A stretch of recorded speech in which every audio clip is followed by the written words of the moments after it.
In this video presentation I will be explaining Carnival Corporation and plc. Carnival Corporation operates as a leisure travel company in North America, Australia, Europe, and Asia. This is a cruise line company, which has grown to be one of the largest in the world. It is the ultimate cruise vacation, which is accessible to all people. From humble beginnings, this company has grown to be the cruise giant that it is today. I'm Guy Fieri, and we're on Carnival. I brought the entire family, and we're having a blast. Have you guys had these burgers? Look at that, big slab of cheddar.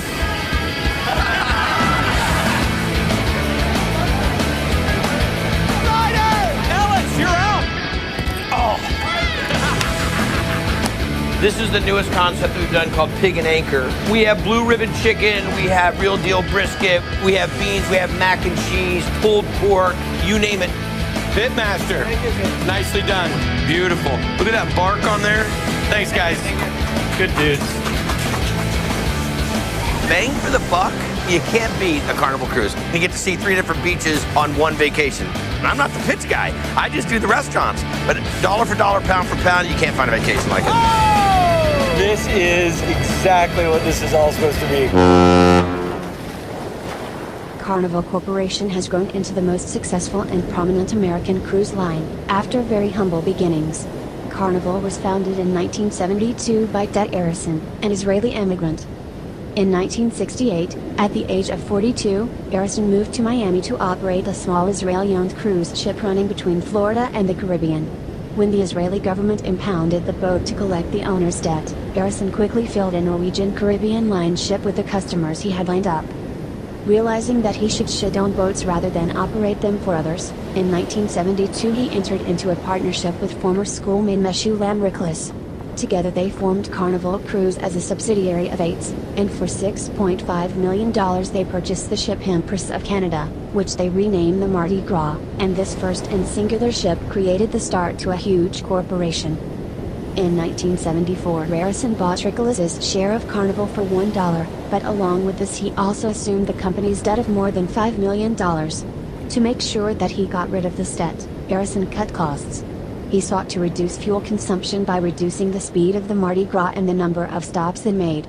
This simple economizing measure revolutionized the entire cruise industry because it created the standard for cruises now. Passengers would have to spend more time at sea between the Caribbean ports of call, so there was more onboard entertainment features, including a disco, casino, movie theater, and nightclubs added to the ships.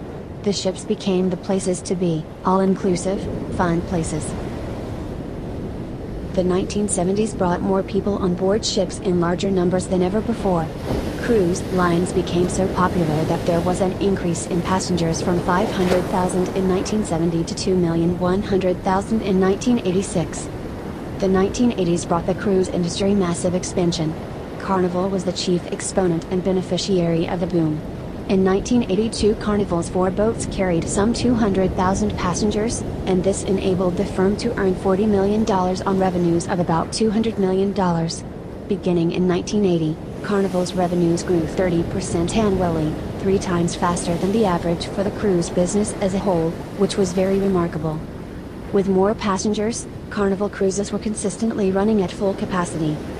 In an effort to raise more money for his business, in 1987 Ted Arison sold 20% of the shares of his private empire, raising nearly $400 million for the company, and Carnival went on a spending spree buying more ships, including Ecstasy, a sister ship to the Fantasy, which was ordered earlier that year. The industry's boom of the previous decade began to settle down and stop. One of the reasons was the high prices of fuel and airline costs, which deterred tourists. This happened because of the Persian Gulf War. Because of this, Carnival's stock price went down 12 points, from 25 to 13 in a matter of months in 1990. In 1998 the company had changed its legal name to Carnival Corporation, to emphasize the growing cruise lines, and today it is known as Carnival Corporation and plc because of a merger with another cruise company. In April 2003, agreements were finalized to combine Carnival Corporation with P&O Princess Cruises plc, creating the world's first global cruise operator encompassing 12 highly recognizable brands and making the new company one of the largest leisure travel companies in the world. The industry that Carnival Corporation and PLC is in can be called hospitality, travel, and tourism, or the recreation industry. To be successful in this industry, the companies must have the knowledge of what people want on vacations and during their leisure time, as well as the amount of money that they are willing to spend. This is the first page of the annual report, which explains the fiscal year of 2018 for the company. The year 2018 was a strong year for the company because they achieved the highest full-year earnings in the company's history. This year also marked double-digit return on invested capital, which is the mark of a high-performing company. While the journey to sustain double-digit return on invested capital is built on the foundation of exceeding guest expectations, the company has had many other notable accomplishments that helped pave the way. All of this was accomplished while also achieving an improvement to A and A3 credit ratings from S&P and Moody's, respectively, which is a big improvement. From looking at the annual report, the revenues have been going up since 2014, and passenger capacity is at its absolute greatest. The earnings per share have increased a lot since last year, and have been steadily increasing since 2014. Net income has also had a drastic increase when compared to the 2017 and 2016 fiscal years. Overall, the annual report is showing very positive values with a lot of growth. Peter Lynch gives this stock a percentage score of 93% because it passes the P/E/growth ratio test, the sales and ratio analysis, and the EPS growth rate. The growth rate of 0.45 is very favorable, and the sales and ratios are considered acceptable, and the EPS growth rate is also considered acceptable, at a level of 27.2%. Benjamin Graham gives this stock a percentage score of 71%, and this is because it only fails the current ratio test, and the long-term debt in relation to net current assets assessment. James O'Shaughnessy gives this stock a percentage score of 60%, and this is because it has a positive market cap of $37,075 million, which passes the criteria. The failures of the corporation are the earnings per share resistance, the price, sales ratio, and the relative strength.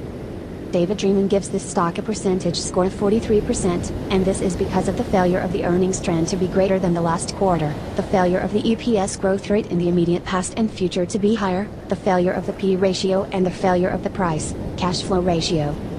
Martins White gives this stock a percentage score of 46%, and this is because of the failures of the revenue growth in relation to EPS growth, the failure of earnings growth rate, the failure of the positive earnings growth rate for the current quarter. The stock price currently is doing okay and it is undervalued. This is key. From the graph we see that the price is on the rise. Through looking at the insider trading, more stocks have been purchased than sold, which is a good sign. When top management and people inside of the company buy their own stocks, it is a good sign that they believe that the company is going in the right direction. The short-term buying and selling ratio is better than the long-term, but this could be the result of market highs and lows. Overall, with the amount of insider trading, Carnival Corporation and PLC stock is doing well. Top management includes Arnold W. Donald, President and Chief Executive Officer. Stein Cruz Group Chief Executive Officer of Holland America Group and Carnival UK. Michael Tham Chief Executive Officer, Costa Group and Carnival Asia. David Bernstein Chief Financial Officer and Chief Accounting Officer. Arnaldo Perez General Counsel and Secretary. These ratios show the performance of the company. The thing that stands out to me the most is that Norwegian Cruise Line Holdings Limited does not give out dividends. The dividend yield for CCL is significantly higher than that of RCL, but the P ratio is smaller than that of RCL. The betas are all above the 1.0 level, which means that the security's price is theoretically more volatile than the market. This indicates that adding the stock to a portfolio will increase the portfolio's risk, but also increase its expected return. CCL has a pretty high beta, but again RCL has a higher beta, meaning that it is more risky, but that there might be higher returns. The ROE for CCL in the current year is 12.96. ROE is more than a measure of profit, it is also a measure of the efficiency of the company. The higher a ROE the better, and a good ROE is within the ranges of 15 to 20%. While CCL's ROE is not within this range, the company's ROE has been rising, and a rising ROE suggests that a company is increasing its ability to generate profit without needing as much capital. The growth rates show a step in the positive direction. The earnings per share ratio is expected to grow, as is the dividends per share, and the book value per share is growing at a rapid rate. This is all looking positive. Norwegian Cruise Lines is not looking as positive with their dividends because they do not give out any. Royal Caribbean Cruise Lines is also growing in a positive direction with their EPS, DPS and BVPS. It has the best values and is growing pretty rapidly, so Carnival Corporation has to catch up. The Value Line Investment Survey provides a lot of information about the stock. It gives you the accurate price, a rating for the riskiness and general information on how the stock is doing. It is a very handy tool and a lot of good information comes from this. Since Carnival Corporation and plc is a dual-listed company, on the New York Stock Exchange, and on the London Stock Exchange, the news of Brexit is daunting. Britain is cutting ties with Europe, which will cut their trading ports, and the destinations which cruise ships can sail. There will have to be new contracts drawn up and new agreements, which is going to be costly for the company. Brexit is honestly a mystery to everyone. The separation costs will be high. This global and political risk is going to be tough to navigate through. The new policies that the country will make will affect the operations of the cruise lines, and this will directly affect profits and operations of the company. When looking at the numbers and data for CCL, it looks very promising for the future. Carnival has delivered over 20% year-on-year earnings growth in the past 5 years. Carnival's earnings growth has exceeded the U.S. hospitality industry average in the past year, 17.1% versus 1.3%. As for looking to the future, debt is well covered by operating cash flows and interest payments on debt are being well covered by earnings. Dividend payments have been stable, although Carnival has been paying a dividend for less than 10 years. This is nothing to worry about, because one of Carnival Corporation's competitors does not even give dividends. Carnival Corporation's dividend payments have increased over the time and are continuing to increase. Dividends paid are well covered by earnings, at 2.2 times coverage. Also, dividends after 3 years are expected to be covered by earnings. Future growth predictions are positive and moving in the right direction. The stock is undervalued at the moment, and is expected to grow. The share price right now is $54.02, while the future cash flow value is $69.84. This is good. The future performance is expected to grow 9.6% in earnings. Carnival's earnings growth is expected to exceed the low-risk savings rate of 2.7%, and it is also expected to exceed the United States of America market average. All of this points to a good future for the value of the stock and the company. Overall, I think that I would buy Carnival Corporation stock because the stock price is below the future cash flow value, and at a moderate discount of 23%. The share price right now is $54.02, while the future cash flow value is $69.84. This is good. The future performance is expected to grow 9.6% in earnings. Carnival's earnings growth is expected to exceed the low-risk savings rate of 2.7%, and it is also expected to exceed the United States of America market average. With all of this positive future outlook, I would purchase this stock because the future looks very promising.